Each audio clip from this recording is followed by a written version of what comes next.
Chapter 6. Mengobati penyakit iblis. Tagar kota Sandian. Xiao Tian dan Taiwu mengikuti penjual giok itu untuk menyembuhkan istrinya. Tapi karena merasa tujuannya belum jelas, Xiao Tian pun bertanya. "Kemana kau akan membawaku, paman penjual giok?" tanya Xiao Tian. "Panggil saja aku Wang Wei," ucap penjual giok.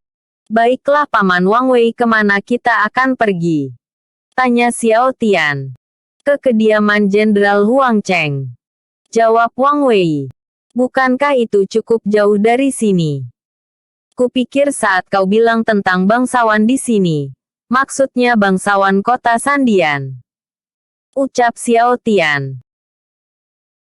"Bangsawan kota ini tidaklah baik. Dia membiarkan berandal seperti Bingzi berperilaku sesukanya. Berkat Anda Bingzi tak berani lagi membuat masalah di sini. Tapi aku yakin bangsawan kota ini cepat atau lambat akan mencari Anda. Sebaiknya setelah menyembuhkan istriku, jangan pernah kembali ke kota ini," ucap Wang Wei. "Tenang saja. Tak akan ada yang bisa melukaiku. Apalagi ada pengawalku yang selalu bersamaku sekarang. Iya kan Taiwu?" ucap Xiao Tian. "Tentu saja. Keroco seperti Huang Chao memangnya bisa apa?" ucap Taiwu.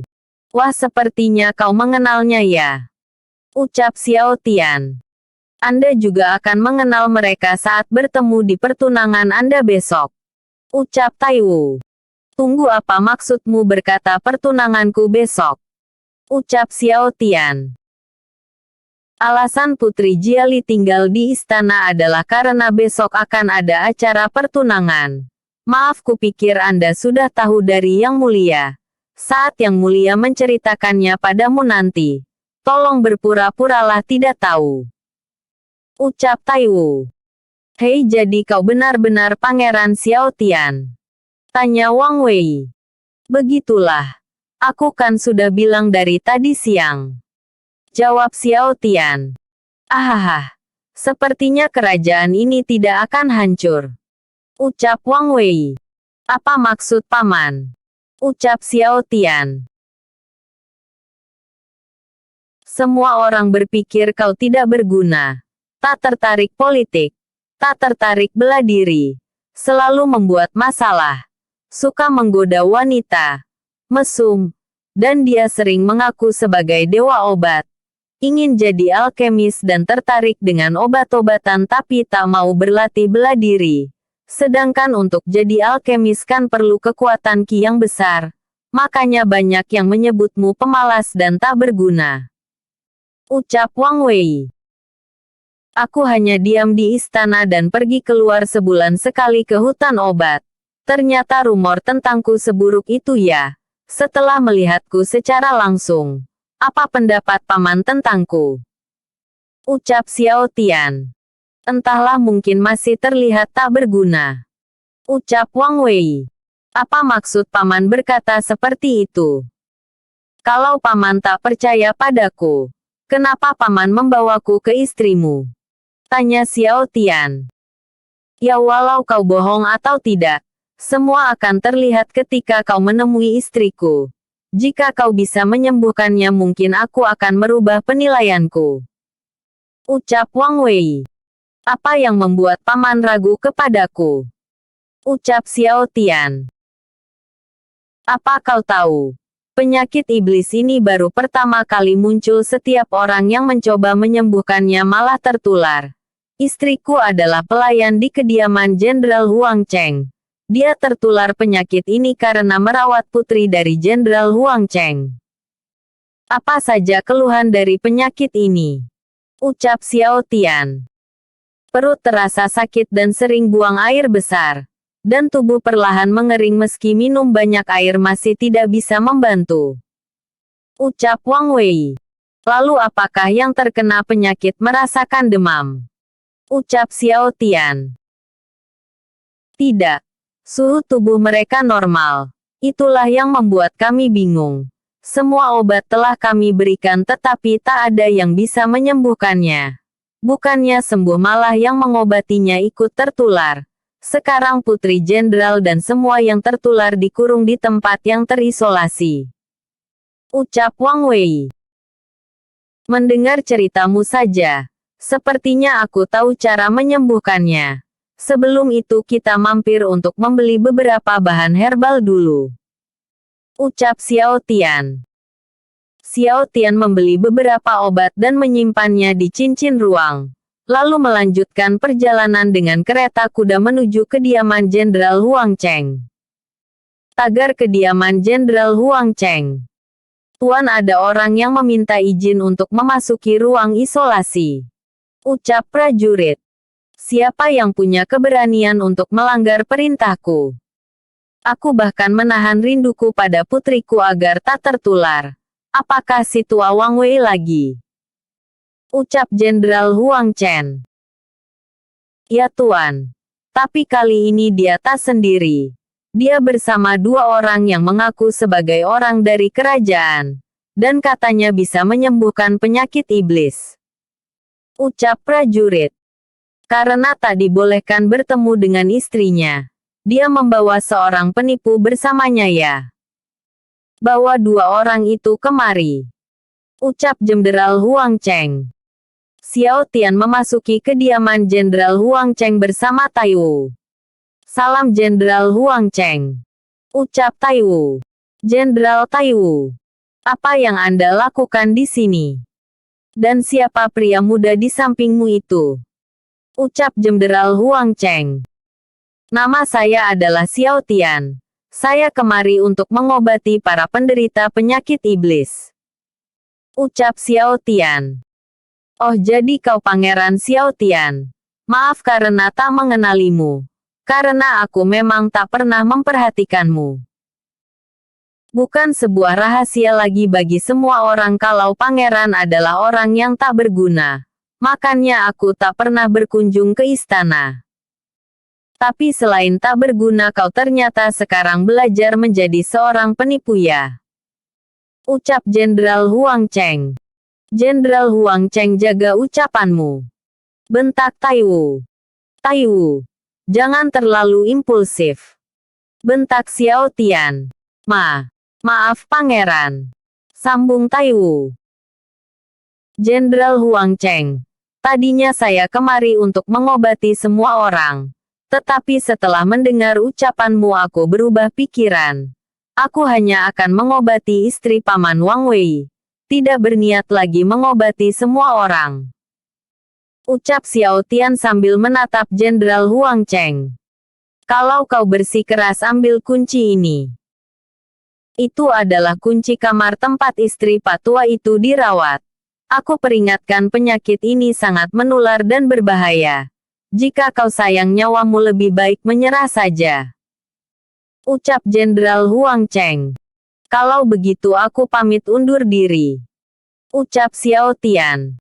Xiao Tian pergi ke ruang isolasi dan menyuruh Tai Wu menunggu di luar ruangan. Tagar di dalam ruang isolasi istri Wang Wei. Mendengar suara pintu terbuka, istri Wang Wei berkata, "Siapa kau? Apa yang kau lakukan di sini? Pergilah sebelum kau tertular penyakit ini." Ucap istri Wang Wei. "Aku kemari untuk menyembuhkanmu. Suamimu yang mengirimku kemari. Jadi tenang saja dan biarkan aku mengobatimu." Ucap Xiao Tian. "Apa kau benar-benar bisa menyembuhkanku?" Ucap istri Wang Wei. "Tenang saja." Ucap Xiao Tian. Xiao Tian memberikan obat yang dia racik dan meminumkannya kepada wanita itu. Dan secara ajaib sakit perut yang dia derita telah sembuh. Setelah memberikan racikan obat, dia menyuruh pasiennya meminum air yang banyak. Dia juga mempraktekkan teknik akupuntur andalannya untuk mengeluarkan semua racun dan virus yang menyebabkan penyakit itu. "Kau bisa keluar sekarang. Kau telah sembuh. Dan jangan pernah bertemu dengan orang yang terkena penyakit ini lagi, agar tak tertular. Minumlah yang banyak dan minumlah obat ini secara teratur. Aku meracik obat ini untuk bisa digunakan selama 1 minggu. Ini berguna untuk mengembalikan kesegaran tubuhmu yang telah mengering karena kekurangan cairan. Ucap Xiao Tian. Terima kasih Tuan. Kupikir aku akan berakhir seperti ini. Apakah Nona Huang Li juga sudah Anda sembuhkan? Ucap istri Wang Wei. Aku tak ada niat untuk mengobati semua orang. Lagi pula aku tak punya banyak uang untuk membeli bahan-bahan yang diperlukan. Taiwu, masuklah dan bawa Paman Wang Wei kemari. Ucap Xiao Tian. Baik Tuan. Ucap Taiwu. Taiwu dan Wang Wei masuk ke ruang isolasi. Wang Wei terkejut karena istrinya bisa berdiri dengan tegak dan terlihat lebih baik. Meski masih terlihat agak kering tetapi kondisinya terlihat jauh lebih baik. Istriku, apa kau baik-baik saja? Ucap Wang Wei. Iya, aku merasa lebih baik. Semua sakit yang kuderita telah hilang. Ucap istri Wang Wei. Sesuai janjiku. Giok-giok ini aku serahkan padamu. Terima kasih Pangeran Xiao Tian. Maaf atas ketidaksopananku waktu itu. Ucap Wang Wei. Santai saja Paman. Aku tak menganggapmu serius waktu itu. Terima kasih karena kau memberiku giok-giok ini. Karena urusannya sudah selesai kami pamit undur diri. Ucap Xiao Tian. Xiao Tian dan Taiwu pergi meninggalkan Wang Wei dan istrinya. Suamiku, bisakah kau suruh dia menolong Nona Huang Li juga? Ucap istri Wang Wei. Maaf istriku.